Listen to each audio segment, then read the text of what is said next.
Commitment இல்லாத காதல். ஒருத்தரை கல்யாணம் பண்ணி வச்சுக்கிட்டா நம்ம வந்து பெரிய ஆள் நினைக்கக்கூடாது. அன்புனால தான் ஒரு பெண்ணை கட்டுப்படுத்த முடியும். அன்பால தான் வந்து கட்டுப்படுத்த முடியும். அடிச்சாலாம் ஒண்ணும் பண்ண முடியாது. அது எத்தனை வயசா இருந்தாலும். என் பொண்ணு சின்ன பொண்ணு. என் பையன பார்த்து நான் சொல்லுவேன். "அடி வேணுமா?" அப்படின்னு மட்டும் தான் சொல்லுவேன். நான் அடிக்க மாட்டேன். சும்மா அப்படி கேட்பேன். "அடி வேணுமான்னா?" அவன் வந்து வேணாம்மா வேணாம்பான். அதே கேள்வி என் பொண்ண பார்த்து கேட்டேன்னு வச்சுக்கோங்க, அதே இடத்துல 1 மணி நேரம் நிக்கும். பொண்ணுக்கு பையனுக்கு அதான் வித்தியாசம். நீ வந்து ஒரு பொறுப்பில்லாத காதல பண்ணிட்டு அங்க வீணா போறதுனால, நல்ல காதலுக்கு மரியாதைலாம் போகுது. அது நல்ல ஞாபகத்துல வச்சுக்கங்க. லவ் பண்ணிக்கிறது, ஓடிக்கிறது, ஒடியாந்துக்கிறது, புள்ளைய பெத்துக்கிறது, அப்புறம் மறுபடியும் சுத்திக்கிட்டே திரியிறது. எங்க ஊர்ல ஒரே ஜாதி, ஒரே மதத்துல கல்யாணம் பண்ணி, அந்த அந்த ஆண் வந்து அந்த மனைவிய அடி அடின்னு அடிச்சு, கொடுமையா பண்ணி கடைசில அந்த அம்மா செத்தே போச்சு. தெரியுமா உங்களுக்கு? இதுல என்ன சாதி இருக்குது, மதம் இருக்குது? எவன் நல்லவன், எவன் கெட்டவன்னு நம்மளுக்கு தெரிய மாட்டேங்குது. அதாவது செலக்ட் பண்றப்ப ஒழுங்கா செலக்ட் பண்ணணும்னு சொல்றேன். எது காதல்னாவது சொல்லிக் குடுங்க.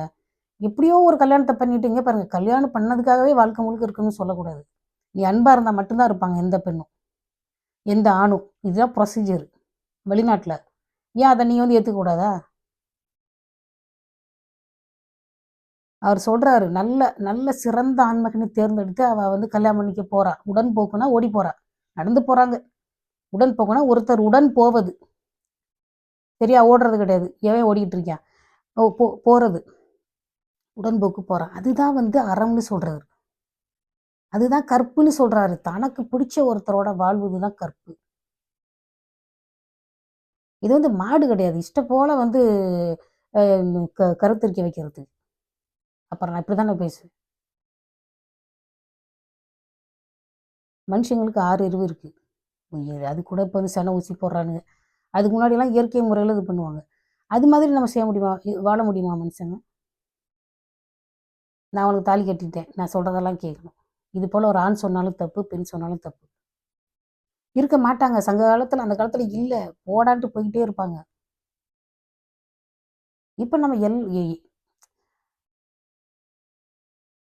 அவரு சொல்றாரு என்ன சொல்றாருன்னா, அந்த பெண் வந்து தனக்கு பிடித்த ஒருத்தனை சிறந்த ஆண்மகன தேர்ந்தெடுக்கணும். சும்மா ஒண்ணுக்காரன தேர்ந்தெடுத்து, குடிகார பையன் ஒரு கஞ்சா குடிக்கிறவன தேர்ந்தெடுத்து, அவன் வந்து மாப்பிள்ளையா?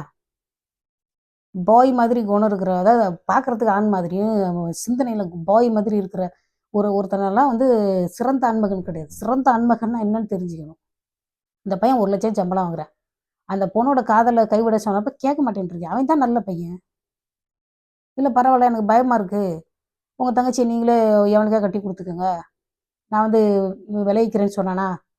அவன் எவ்வளோ நல்ல பையன். இந்த பொண்ணு உண்மையிலேயே எவ்வளோ மனசு கஷ்டப்படும் தெரியுமா? அது ஏதோ வக்கீல் பேச்சு கேட்டு அப்படி பேசுது. பாவம் அந்த பிள்ளைக்கு